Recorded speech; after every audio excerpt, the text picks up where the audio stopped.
जय हिंद दोस्तों यहाँ आपका एसएससी स्टेनो डिक्टेशन श्रृंखला का 27वां डिक्टेशन है जो कि आपका प्रीवियस ईयर डिक्टेशन है। तो दोस्तों अगर आपने अभी तक पिछले डिक्टेशंस को नहीं लिखा है तो आप प्लेलिस्ट में जाकर सारे डिक्टेशंस लिख डालिए जो कि आपके एग्ज़ाम के दृष्टिकोण से बेहद बेनिफिशियल साबित होंगे। और इस डिक्टेशन को भी लिखिए और कमेंट करके बताइए कि आपको ये डिक्टेशन कैसा लगा और आपकी कितनी मिस्टेक्स हुई है। वीडियो को लाइक कर दीजिए, अपने दोस्तों को शेयर कर दीजिए और अगर अभी तक आपने चैनल को सब्सक्राइब नहीं किया है तो सब्सक्राइब कर लीजिए और बेल आइकन प्रेस कीजिए ताकि आप कोई भी डिक्टेशन मिस ना करें। Dictation start.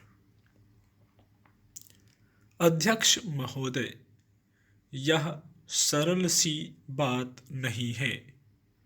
आप इस बिल को शुरू से आखिर तक पढ़ जाइए तो साफ मालूम होता है कि किसी खास आदमी के लिए, खास समाज के लिए, खास गुट के लिए यह कानून बन रहा है। इसमें कहा गया है कि जहाज उद्योग को भी कर्जा दिया जाए, पहले नहीं दिया जाता था। इसके साथ साथ अभी सभी लोगों ने कहा है कि यह कानून इस अभिप्राय से बना था कि इस देश के व्यवसाय की उन्नति हो। व्यवसाय की उन्नति के लिए ही यह कानून बना। किसी व्यवसाय का हम नाम तो नहीं सुनते, लेकिन सुनते हैं कि करीब 80 लाख रुपया चीनी उद्योग को दिया गया है। इसका क्या मतलब है? इस बारे में मैं पहले भी कई बार इस तरह की बातें कह चुका हूँ। जब कोई संस्था स्थापित होती है तो उसके कार्य और कर्मचारी का अनुमान लगाना होता है। देखना होता है कि इतने कार्य हैं और इतने आदमी बहाल होने चाहिए। मुझे तो यह कहने में संकोच मालूम होता है। इस सरकार को सरकार कहने में भी मुझे तो शर्म मालूम होती है। इसको सरकार नहीं कहना चाहिए। यह तो इस तरह का कुछ है ही नहीं। यह तो एक लूटने के लिए समाज बना है। वह जो कानून बनाते हैं वह इसलिए नहीं बनाते कि उससे देश का कोई लाभ हो। वह इसलिए जरूर है कि किसी काम के लिए किस आदमी को ले लें। इस मतलब से कानून नहीं बनता है, बल्कि इस मतलब से बनता है कि एक खास आदमी को उस रोजगार पर लगाना है। उसके लिए कानून बना देते हैं, उसके लिए विभाग खोल देते हैं। इस काम के लिए यह कानून बनता है। अब यह कानून बन गया है, लेकिन क्या अधिकारी की जरूरत थी? अभी न इस निगम को बहुत रुपया ही मिला है, न बहुत काम ही बढ़ा है। अभी केवल एक काम हुआ है। केवल चीनी व्यवसाय को रुपया मिला है, जो बिल्कुल उन्नतिशील व्यवसाय है। उसमें उन्नति के लिए रुपए की जरूरत नहीं थी। ऐसे ऐसे व्यवसाय की मदद होनी चाहिए थी जो कि पिछड़ी हालत में हैं। इन शब्दों के साथ अब मैं अपना भाषण समाप्त करता हूँ। मैं उम्मीद करता हूँ कि सरकार मेरी बातों पर कुछ विचार करेगी और गहन विचार विमर्श के बाद ठोस निर्णय लेकर इस प्रस्ताव को स्वीकार करेगी। अलग विषय यह है कि सरकार के कार्यों में से एक महत्वपूर्ण कार्य देश के विभिन्न भागों में समय समय पर होने वाले दंगों के कारणों का पता लगाना है।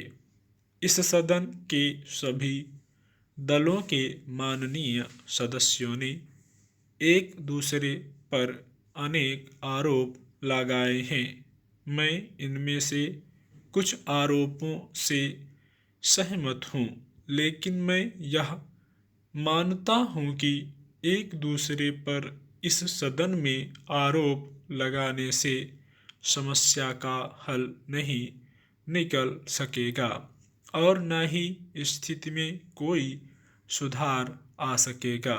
हम लोग यदि इस प्रकार के दंगों पर हमेशा के लिए काबू पाना चाहते हैं तो हमें अपने देश में ऐसी शिक्षा देनी होगी जिससे कि एक दूसरे के प्रति गलत भावनाएं पैदा न हों।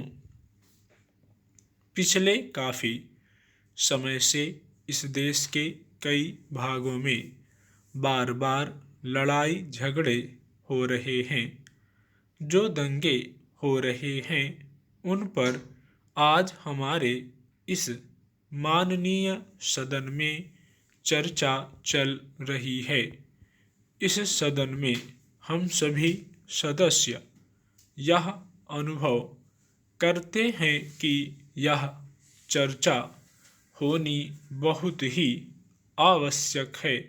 मैं आप सभी सदस्यों से यह आग्रह भी करना चाहता हूँ कि चर्चा करने के अलावा हमें इस बात पर भी विचार करना चाहिए कि इस प्रकार के लड़ाई झगड़े व दंगों पर तुरंत नियंत्रण कैसे किया जा सकता है ताकि निर्दोष इसके शिकार न होने पाए और स्थिति भी ज़्यादा खराब न हो सके।